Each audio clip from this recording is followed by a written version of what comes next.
حضرت سلیمان علیہ السلام نے ملکہ بلقیس سے نکاح کرنا چاہا، لیکن ملکہ بلقیس کی والدہ ان کی دنیا میں نہ تھی۔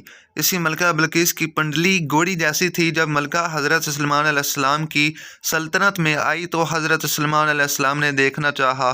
بسم اللہ الرحمن الرحیم۔ ابن عباس سے روایت ہے کہ حضرت سلیمان علیہ السلام جب تخت پر بیٹھتے تھے تو آپ علیہ السلام کے پاس کرسیوں پر انسان بیٹھتے اور اس کے پاس والی کرسیوں پر جن بیٹھتے تھے، جن کے پر شیاطین بیٹھتے۔ پھر ہوا اس تخت کو لے کر اڑتی اور معلق تھما دیتی۔ پرندہ آ کر اپنے پروں سے سایہ کر لیتے۔ پھر آپ ہوا کو حکم دیتے اور وہ پرواز کر کے صبح صبح مہینے بھر کے فاصلے پر پہنچا دیتی۔ اس شام کو مہینے بھر کی دوری طے ہوتی۔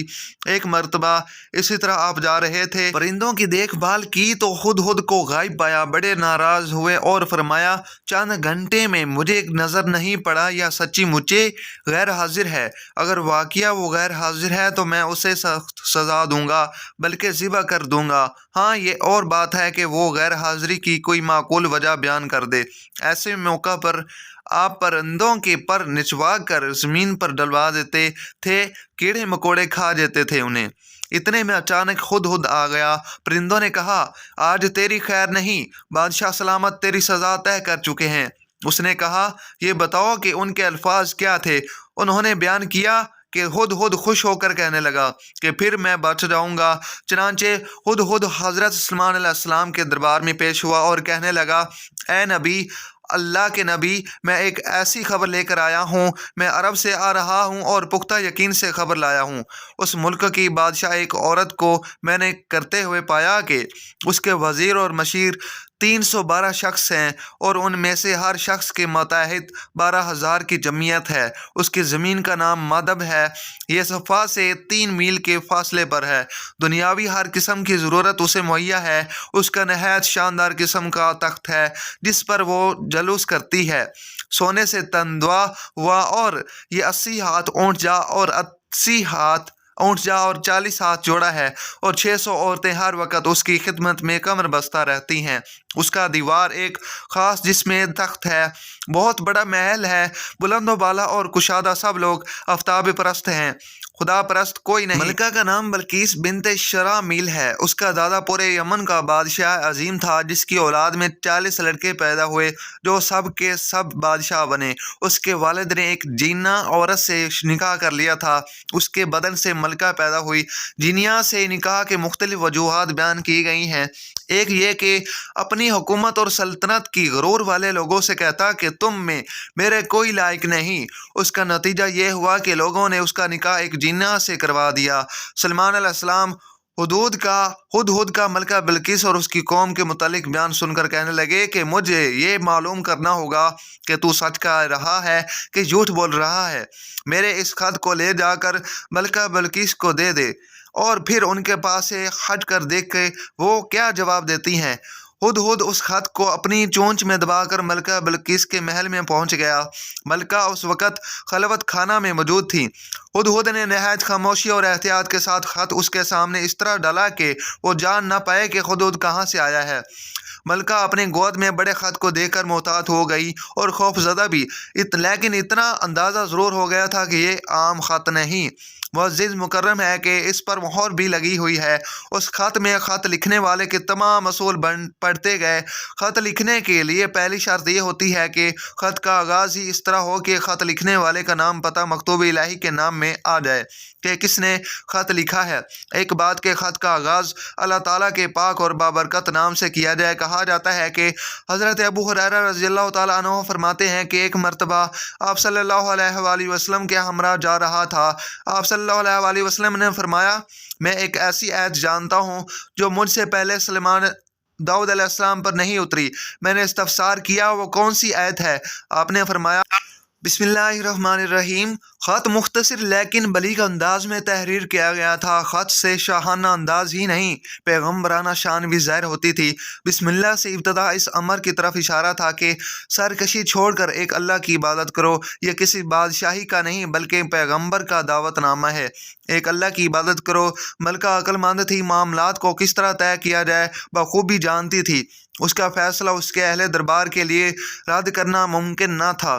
پھر بھی اس نے مصلحان مختصلاً اپنا فیصلہ سنانے کی بجائے اہل دربار سے مشورہ ضروری جانا، چنانچہ اپنے تمام سرداروں کو بھی جانتی تھی، واسع اختیار بھی تھی۔ اس کا فیصلہ اس کے اہل دربار سے مشورہ ضرور جاننا، چنانچہ اپنے تمام سرداروں کو دربار میں حاضر ہونے کا حکم دیا اور کہا کہ اس سرداری میں میری طرف ایک خط، بہت ہی اہم اور وقت والا خط ڈالا گیا ہے، جس نے مسلمان ہونے اور تابع فرمان بند کرنے کی دعوت دی گئی ہے۔ تم سب جانتے ہو کہ میں کوئی فیصلہ تمہارے بغیر نہیں کرتی، رائے دو کہ ہمیں کیا کرنا چاہیے۔ تمام اہل دربار نے جواب دیا، ہمارے پاس طاقت و قوت کی کمی نہیں، اسلحہ اور سامان بھی وافر مقدار میں موجود ہے، ہم بہادر و شجاع بھی ہیں، میدان جنگ میں نہایت جرأت و مردی کے ساتھ لڑتے ہیں، اس لیے ہمیں خوف زدہ جھکنے کی ضرورت نہیں، ہماری طاقت مسلم ہے، ہم ہر قسم کے مقابلے کے لیے تیار ہیں، اب جو آپ کا حکم ہو ہم آپ کے فرما بردار ہیں۔ ملکہ بلقیس خود سے اندازہ کر چکی تھی کہ حضرت سلیمان علیہ السلام کے سامنے اس کے لشکر کی کوئی حیثیت نہیں، اگر جنگ کی نوبت آئی تو تباہی و بربادی کے سوا کچھ ہاتھ نہ آئے گا۔ اس نے اپنے سرداروں سے کہا، جب بیرونی حملہ آور کسی بستی پر حملہ کرتے ہیں، اسے اجاڑ کر رکھ دیتے ہیں، شان و شوکت قائم کرنے، قتل و غارت گری کے انتہا کر دی جاتی ہے، کھیتیاں جلا دی جاتی ہیں، کیوں نہ کوشش کی جائے کہ اس عمل سے بچ جائے۔ اس کا طریقہ یوں نکلا کہ فیصلہ کیا گیا، حضرت سلیمان علیہ السلام کی خدمت میں سلیمان علیہ السلام کی آزمائش بھی ہو جائے، اگر وہ تحائف لے کر راضی ہو گئے تو اس امر کی علامت ہوگی کہ وہ ایک بادشاہ ہے اور ان سے مقابلہ کرنے کے لیے دنیاوی وسائل مل سکیں گے، اور اگر وہ قبول نہ کریں تو اس امر کی طرف اشارہ ہوگا کہ ہمیں بھی اطاعت کیے بغیر چارہ نہیں۔ بعض روایت میں ہے کہ 100 غلام لباس میں ملبوس تھے، مطلب اسے یہ تھا کہ حضرت سلیمان علیہ السلام کی آزمائش کی جائے، اگر وہ پہچان لیتے ہیں تو نبی ہیں، ورنہ محض ایک بادشاہ۔ جب انتہائی ملکہ فقدسی میں آپ علیہ السلام کی خدمت میں پہنچے تو آپ علیہ السلام نے تمام مہمانوں کو وضو کر کے تازہ دم ہونے کے لیے کہا، لڑکیوں نے برتن سے پانی بہا کر ہاتھ دھویا، جبکہ لڑکوں نے برتن میں ہاتھ ڈال کر پانی لے آئے، یوں آپ پہچان گئے اب تیری باری آ گئی۔ دورانہ ہی کہنیوں سے ہاتھ دھونا شروع کیا اور انگلیوں تک آیا، جب یہ دوسرے گروہوں نے انگلیوں سے شروع ہو کر کونیوں تک ہاتھ دھوئے۔ بہرحال حضرت سلیمان علیہ السلام نے دونوں کو الگ الگ پہچان لیا۔ اسرائیلی ہدایت کے مطابق ملکہ بلقیس نے سوالات کیے، جن میں سے ایک یہ بھی تھا کہ ملکہ نے ایک برتن بھیجا جس کے لیے فرمائش تھی کہ اسے ایسے پانی سے بھرا جائے جو نہ زمین کا ہو اور نہ ہی آسمان کا۔ حضرت سلیمان علیہ السلام نے اس کی فرمائش یوں پوری کی کہ ان کے پسینے کے قطرے اس کو برتن میں جمع کروا دیے گئے۔ میں نے ملکہ بلقیس نے حضرت سلیمان علیہ السلام کے لیے کچھ اور بھی آزمائش تیار کی تھی، اپنے غلاموں سے کہا تھا، یہ ایک موت تھی جس میں ایک سوئی تھی جس میں سوراخ نہیں ہے، ان کی خدمت میں پیش کرنا، اس میں جن اور انسانوں کی مدد کیے بغیر دھاگا ڈال دے۔ دوسرے موتی میں سوراخ ٹیڑھا ہے، اس میں ایک بھی دھاگا ڈالنا ممکن نہ ہے، انہیں کہنا اس میں بھی دھاگا ڈال کر دکھائیں۔ اگر یہ ان سوالوں کو احمقانہ یا ناممکن سمجھ کر غصے میں آ گئے تو وہ یہ ایک بادشاہ ہے، اگر اس کا رویہ متحمل اور خوشگوار رہا تو جان لینا کہ وہ معمولی بادشاہ نہیں بلکہ نبی ہیں۔ پھر اس کی بات توجہ سے سننا، قاصد حاضر ہوا، آپ نے ڈبیا طلب کی، اس نے کہا، کھولنے سے پہلے بتائیے اس میں کیا ہے۔ حضرت ابراہیم علیہ السلام نے مدد کی، آپ علیہ السلام نے فرمایا، ایک موتی بغیر سوراخ کے، ایک موتی بغیر سوراخ والا، ان دونوں میں داغ ڈال دو۔ آپ نے اپنے درباریوں سے فرمایا، موتی میں سوراخ کون کرے گا؟ دیمک نے کام اپنے ذمہ لیا، اپنے منہ میں ایک بال لیا اور موتی میں ایک سوراخ ایک سرے سے داخل ہو کر دوسرے سے نکل آیا۔ آپ علیہ السلام نے دیمک سے خوش ہو کر فرمایا، تمہیں کوئی حاجت ہو تو بیان کرو۔ اس نے کہا، اے نبی علیہ السلام، میرا رزق درختوں میں کر دے۔ آپ علیہ السلام نے اس کی فرمائش پوری کی۔ پھر آپ نے ٹیڑھے سوراخ والے موتی کو سامنے رکھا اور کہا، اس میں دھاگا کون ڈالے گا؟ سفید کیڑے نے بڑھ کر کہا، میں یہ کام کروں گا۔ اس نے دھاگا اپنے منہ میں لیا اور ایک طرف سے جا کر دوسری طرف سے نکل آیا۔ آپ علیہ السلام نے اس کیڑے سے اس کی حاجت پوچھی۔ اے اللہ کے نبی، اس نے بتایا، اے اللہ کے نبی، میرا رزق پھلوں میں رکھ دو۔ اس کی فرمائش بھی رہتی دنیا تک پوری کر دی گئی۔ قاصد تو اس سے پہلے ہی آپ سے مرعوب ہو چکے تھے۔ جب حضرت سلیمان علیہ السلام نے قاصدوں کے استقبال کے لیے درمیان سے کوئی 30 میل کی مسافت پر سونے چاندی اور اینٹوں کے فرش بنانے کا حکم دیا، راستے میں دونوں طرف عجیب الخلقت جانوروں کو کھڑا کر دیا۔ دربار کو بھی ازسر نو ترتیب دیا۔ اپنے تخت کے دائیں بائیں 4 سونے کی کرسیاں ایک طرف علماء اور دانشوروں کے لیے، دوسری جانب وہ زرع اور اعمال صنعت کے لیے بچھا دی گئیں، وزراء اور اعمال سلطنت کے لیے بچھا دی گئیں۔ چنانچہ جب آئے تو انہوں نے سونے کی اینٹوں پر جانوروں کو کھڑا دیکھے تو آگے آگے تیمروں کی قطاریں تھیں، پھر جنات کی صفیں تھیں، اور رستے میں ہی حیرت زدہ ہو گئے تھے۔ دربار پہنچتے تو وہاں کی شان و شوکت دیکھ کر دنگ رہ گئے۔ جب حضرت سلیمان علیہ السلام سے ملاقات ہوئی تو بادشاہ ہونے کے باوجود آپ علیہ السلام خندۂ پیشانی سے پیش آئے۔ قاصدوں نے پیش قیمت تحائف نظر کیے تو آپ علیہ السلام نے فرمایا، کیا تم انہیں دیکھ رہے ہو؟ اللہ تعالیٰ نے مجھے ہر چیز سے نوازا ہے، یہ مال و دولت میرے لیے بے معنی ہے، تو مجھے یہ بے وقت اور معمولی تحائف کیوں دے رہے ہو، جبکہ اللہ تعالیٰ نے مجھے نبوت سے سرفراز کیا ہے، پھر جنوں انس پرند اور ہواؤں کو میرے لیے مسخر کیا ہے۔ میرے اطراف تم دیکھ رہے ہو، اس دنیاوی ساز و سامان کی میرے نزدیک کوئی حیثیت نہیں۔ تم اپنے یہ تحائف واپس لے جاؤ اور ایک خطرناک انجام کا انتظار کرو۔ میں انسانوں کی نہیں بلکہ جن اور پرندوں کی فوج لے کر حملہ آور ہوں گا جن کا تم مقابلہ نہ کر پاؤ گے۔ تم اپنے ہدیے پر فخر کرو اور اسے اپنے ہمراہ لے کر لوٹ جاؤ۔ کہاں سے حیران اور پریشان ہو کر واپس قاصد حیران اور پریشان ہو کر واپس ہوئے۔ حضرت سلیمان علیہ السلام کے دربار کے احوال کے علاوہ ان کے اعلان جنگ بھی ملکہ کو سنایا۔ ملکہ جان گئی کہ وہ بادشاہ کے علاوہ نبی بھی ہیں، اللہ کے نبی، گویا اللہ سے مقابلہ کرنا ہے تو ان جرات ہم میں نہیں، تو اللہ سے مقابلہ کرنا یہ کسی کے بس میں نہیں۔ ملکہ نے حضرت سلیمان علیہ السلام کے دربار میں حاضری دینے کا فیصلہ کیا۔ کہا جاتا ہے کہ اس نے 12 سردار منتخب کیے جن کے ماتحت 1,00,000 سپاہی تھے۔ حضرت سلیمان علیہ السلام نے دور سے کوئی باہر اٹھتا ہوا دیکھا تو جان گئے کہ ملکہ بلقیس اپنے سپاہیوں کے ساتھ آ رہی ہیں اور متی ہو کر آ رہی ہیں۔ اس وقت وہ محل کے 3 میل کے فاصلے پر تھیں۔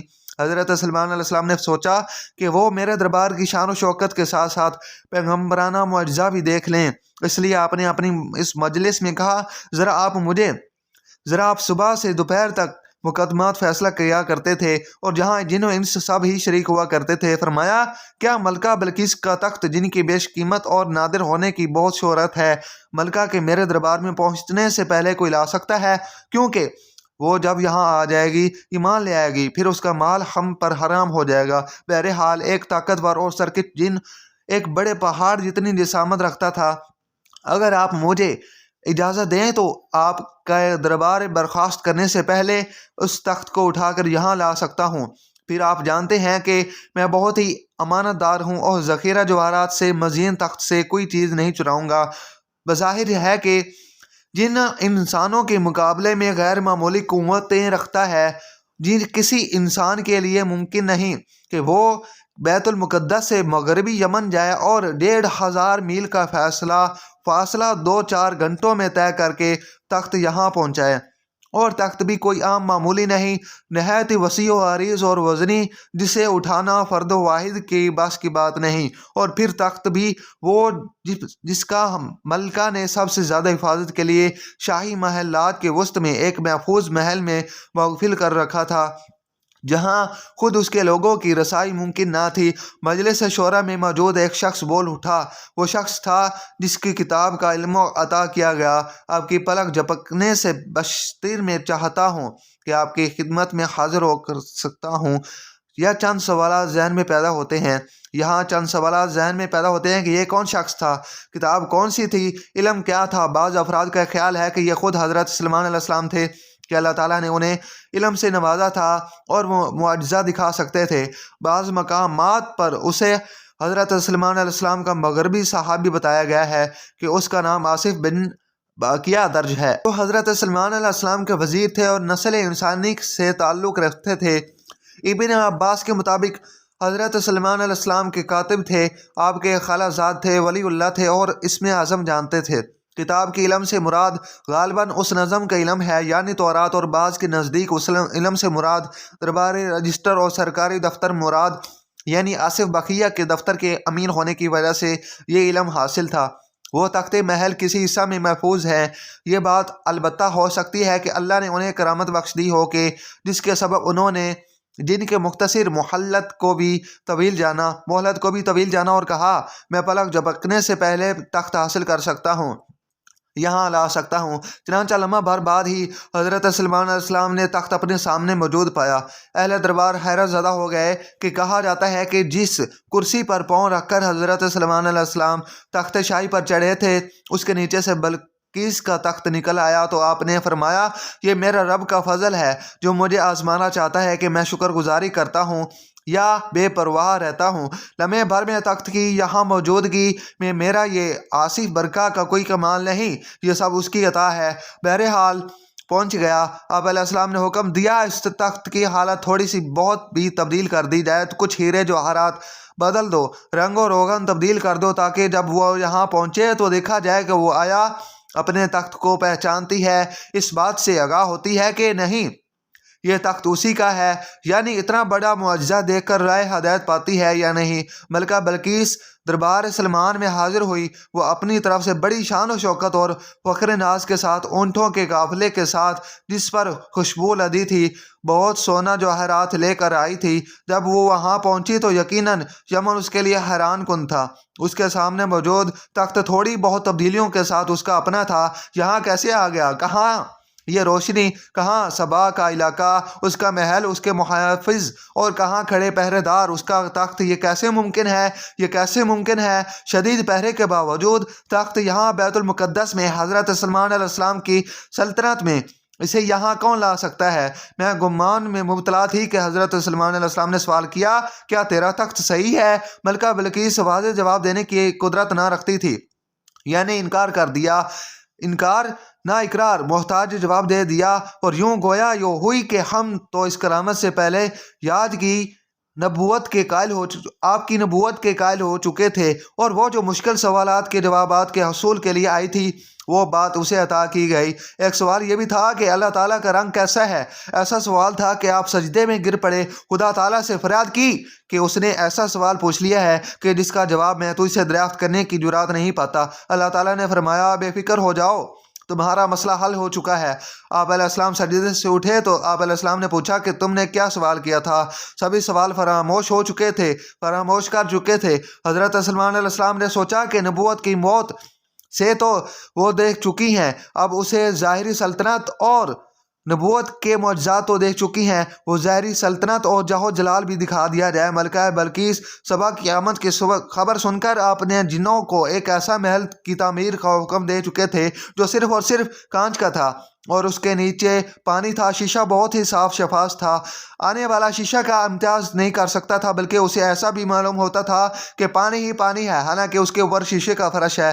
بعض لوگوں نے بیان کیا آپ علیہ السلام کی خواہش یہ تھی کہ آپ اس سے نکاح کرنا چاہتے تھے، لیکن یہ سنا تھا کہ اس کی پنڈلیاں بہت خراب ہیں، اس کے ٹخنے چوپائیوں کے گھوڑوں جیسے ہیں۔ اس کی تحقیق کے لیے آپ نے ایسا کیا تھا۔ جب وہ یہاں آنے لگی تو پانی کے حوض کو دیکھ کر اپنے پونچے اٹھائے۔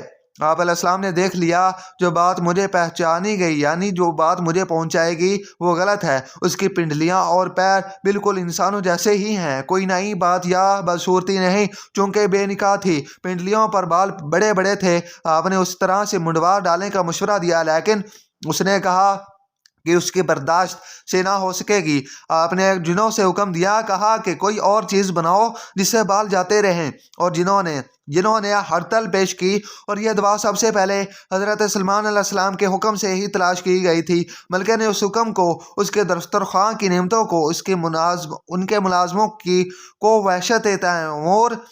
وحشت تہور اور جنہوں گرتا تو فرما برداری کو آپ علیہ السلام کی حکمت اور نبوت کے کرشموں کو دکھا۔ آپ کے ہوش اڑتے رہے۔ آپ نے حضرت سلیمان علیہ السلام کی یہ شوق و شوکت دیکھی تو اپنا محل، اپنی سلطنت